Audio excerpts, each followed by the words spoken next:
When the global financial crisis exploded in 2008, Ireland and Greece hit the wall at the exact same time. Both were members of the European Union, both used the euro, and both were deeply dependent on banking and debt. But the paths they chose after the crash could not have been more different, and this difference shaped their next decade. Before the crisis, Ireland was called the Celtic Tiger. Foreign investment was pouring in, salaries were rising rapidly, and unemployment was low. Greece, on the other hand, had long relied on public spending, tourism, and borrowing. Yet when the collapse came, Ireland shocked its own people by doing what almost no democracy dares to do. It cut public sector wages, reduced social spending, raised taxes, and openly admitted how deep the damage really was. An uncomfortable and lesser-known fact is that Ireland published its real budget numbers immediately, even when they looked disastrous, while Greece spent years understating deficits and revising numbers later, which destroyed trust not only with investors but also with its own citizens. Another rarely discussed detail is that Ireland rescued its banks, but not the people running them. Senior executives were removed, bonuses were canceled, and several banks were merged or dissolved. Greece, by contrast, kept many institutions alive without restructuring leadership, which froze inefficiency inside the system. During the worst years, Irish unions agreed to temporary wage reductions under a national pact based on one sentence: everyone would lose something, so the country could survive. In Greece, unions resisted reforms for years. Strikes shut down ports, airports, and public services, creating political paralysis.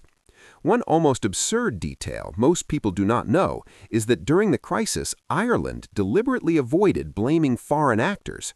Politicians repeatedly said, "This is our responsibility," while Greek political discourse focused heavily on external forces: Europe, Germany, markets, speculators, which shaped public psychology very differently.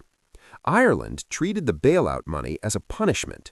Greece treated it as an injustice. Ireland used bailout money to clean balance sheets, shut down zombie banks, and force losses immediately. Greece used bailout money mainly to service old debt, which meant the economy never truly reset. Another overlooked fact is migration. Ireland experienced massive emigration during the crisis, but when growth returned, many highly skilled workers came back. Greece suffered a long-term brain drain. Doctors, engineers, and scientists left and never returned because the system offered no recovery horizon. A striking but rarely mentioned comparison is education. Ireland protected education and technology funding even at peak austerity. Multinational companies like Google, Apple, and Facebook stayed because the ecosystem remained stable. Greece cut spending across the board, including innovation and administrative capacity, which slowed recovery even more. In Ireland, failing companies were allowed to collapse quickly, painful but final.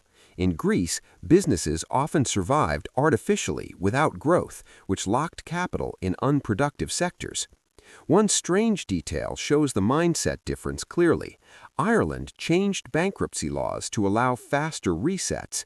Greece kept complex legal barriers that trapped entrepreneurs in debt for decades.